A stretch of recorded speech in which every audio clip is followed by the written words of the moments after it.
I got so much motherfucking design on right now.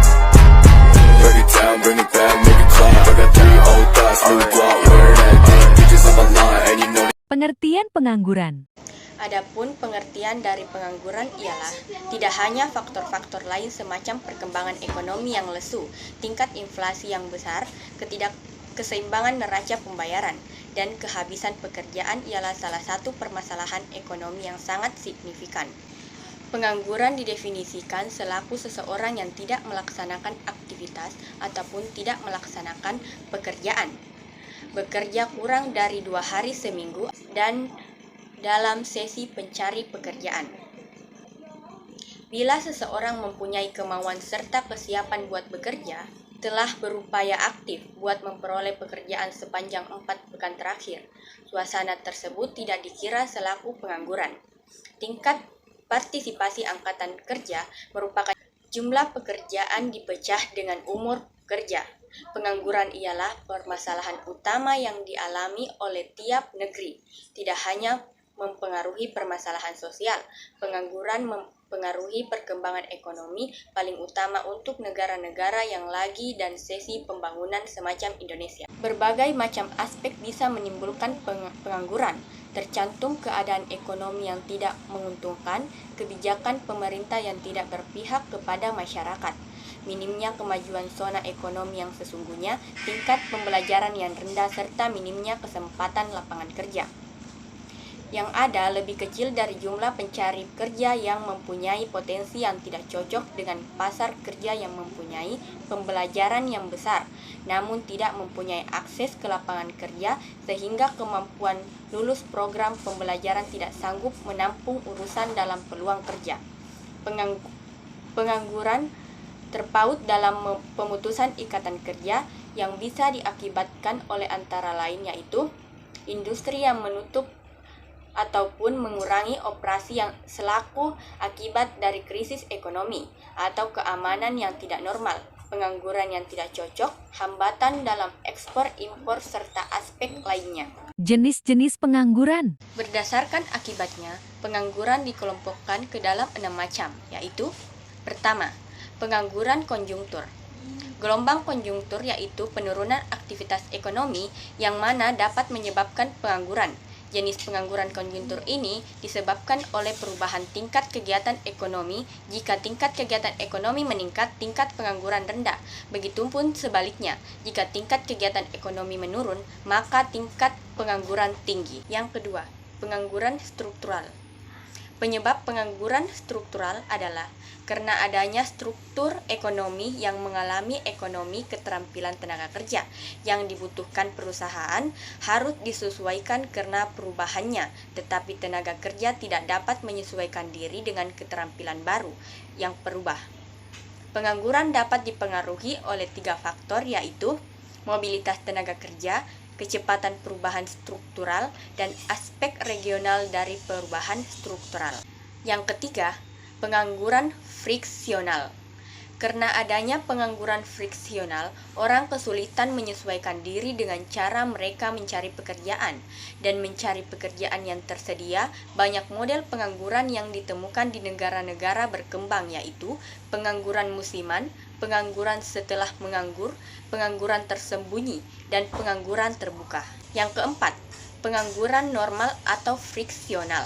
Pengangguran sebanyak 2 atau 3% dari jumlah tenaga kerja, maka ekonomi itu susah dipandang sebagai pencapai kesempatan kerja penuh.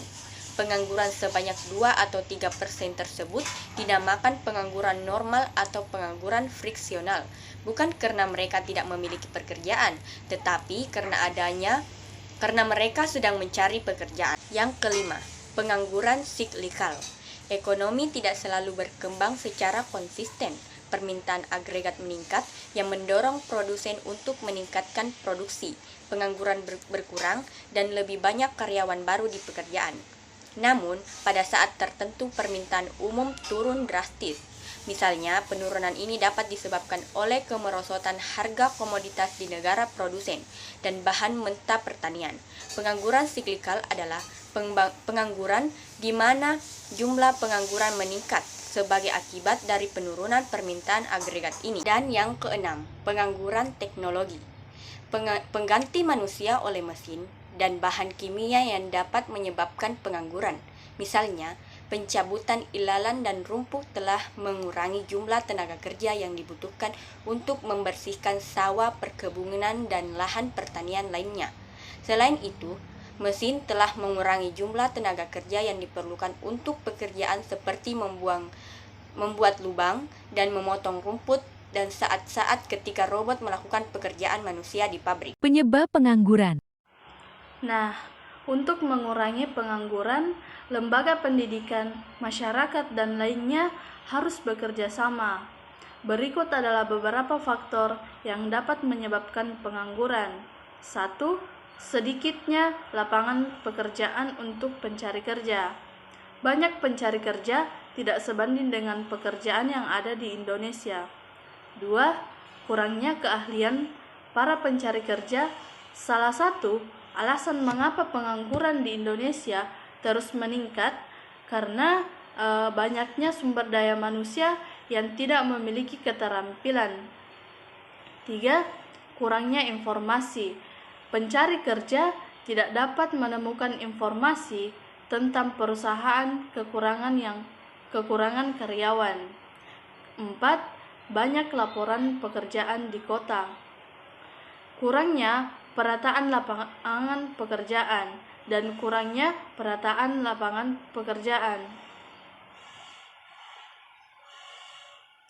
5. Upaya pemerintah dalam pelatihan soft skill budaya masih Usaha menanggulangi pengangguran dan kemiskinan. Pertama, menghasilkan pendapatan melalui bentuk utilitas perubahan bentuk. Dalam hal ini, mengubah sesuatu yang tidak berguna atau tidak bermanfaat menjadi sesuatu yang lebih menguntungkan masyarakat. Hal ini akan menghasilkan hasil atau nilai tambahan untuk barang. Misalnya, sampah adalah benda yang tidak berguna. Sampah ini biasanya terdiri dari sampah seperti daun, plastik, kaca, dan lainnya. Namun, limbah daun dapat diubah menjadi kompos atau dikemas dalam kantong plastik untuk dijual. Setelah itu, pupuk memiliki rendemen atau nilai tambah yang sama dengan harga jualnya. Yang kedua, menghasilkan penghasilan atau melalui utilitas tempat. Bentuk utilitas yang dapat memberikan penghasilan adalah utilitas tempat. Kadang keberadaan suatu benda tidak terlalu berguna di daerah tersebut, namun memiliki nilai ekonomi yang tinggi di daerah lain. Artinya, keberadaan benda tersebut dipindahkan ke tempat yang membutuhkannya, maka benda tersebut akan memberikan penghasilan yang tinggi bagi pemiliknya atau orang lain. Nah, contoh sederhana adalah tumpukan pasir di hulu sungai tidak berguna di pedesaan. Pasir akan memiliki harga jual yang cukup tinggi setelah dibawa ke kota-kota. Ini karena pembangunan di kota-kota besar membutuhkan banyak pasir. Dengan memahami kegunaan lokasi, kita dapat menciptakan peluang bisnis dengan mempertimbangkan banyaknya produk yang tersedia di sana. Yang ketiga, menciptakan hasil melalui utilitas waktu. Jika dikelola dengan baik, utilitas waktu juga dapat menghasilkan uang bagi para pengelolanya. Para tengkulak produk pertanian adalah contoh yang memanfaatkan utilitas waktu. Harga padi, jagung, kedelai, dan produk pertanian lainnya jauh lebih murah saat panen daripada saat bukan musim panen. Para tengkulak memberi produk pertanian ini pada musim panen dan menyimpannya untuk beberapa waktu hingga musim paceklik. Para tengkulak mulai menjual barang simpanannya dengan harga tinggi pada musim paceklik ini. Selain itu, utilitas saat ini sangat digunakan di berbagai industri seperti perikanan, peternakan, pembibitan, dan lain-lain. Sebagai contoh, para pengusaha sapi kereman yang bekerja untuk menghasilkan sapi potong, membeli sapi anakan, juga dikenal sebagai pedet, untuk dibesarkan dan dimakan. Dan yang keempat ialah menciptakan pendapatan melalui utilitas kepemilikan. Utilitas kepemilikan berarti harta yang kita tidak dikelola dengan baik akan kurang bermanfaat.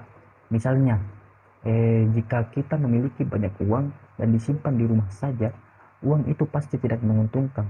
Namun, jika uang tersebut digunakan untuk modal bisnis, tentu menghasilkan keuntungan bagi kita semua. Uang tersebut dapat disimpan di bank syariah sebagai modal kerja atau diinvestasikan dalam kerja semua usaha yang menghasilkan hasil. Oleh karena itu, modal ini juga dapat digunakan untuk mendirikan bisnis yang diinginkan.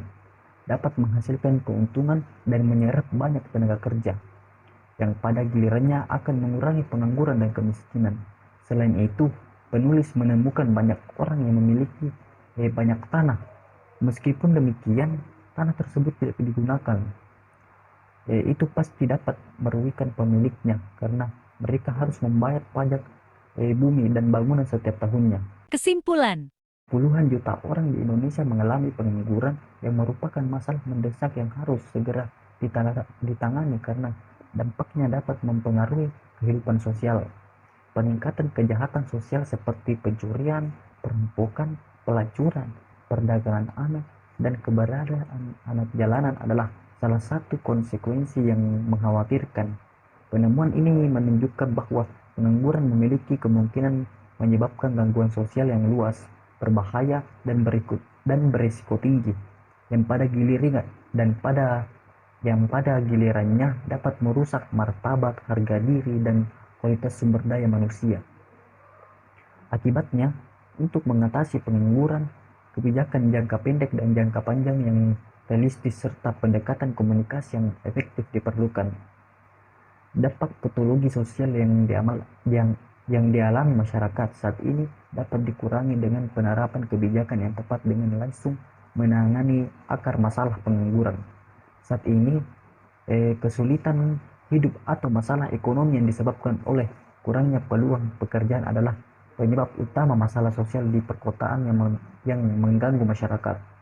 Oleh karena itu, penting bagi pemerintah untuk mengatasi pengangguran dengan cepat, meningkatkan akses masyarakat ke pelatihan kerja, dan meningkatkan dukungan untuk usaha kecil dan menengah adalah salah satu tindakan yang dapat diambil.